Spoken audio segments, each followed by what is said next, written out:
अक्सर वालिदैन शिकायत करते हैं कि उनके जो बच्चे हैं वो पढ़ते नहीं हैं, और जब उनसे पूछा जाता है कि उनके बच्चे की जब वो रूटीन क्या है, सुबह कितने बजे वो उठते हैं, तो वो कहते हैं कि जब चूँकि आजकल तातीलात है, विंटर वेकेशंस हैं, तो 12 बजे जब वो सोकर उठते हैं। तो आप खुद अंदाज़ा कर लें कि जो बच्चे 12 बजे सोकर उठेंगे,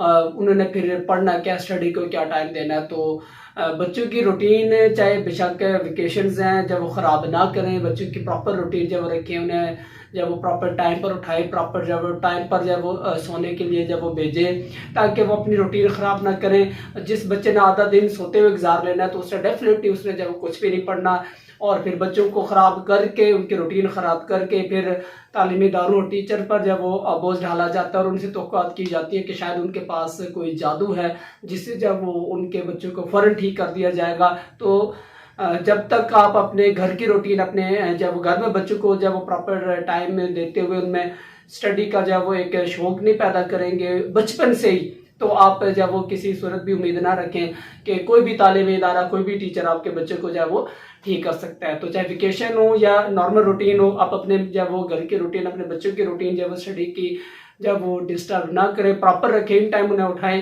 ताकि वो जब अपनी स्टडी को जब वो टाइम दे सकें।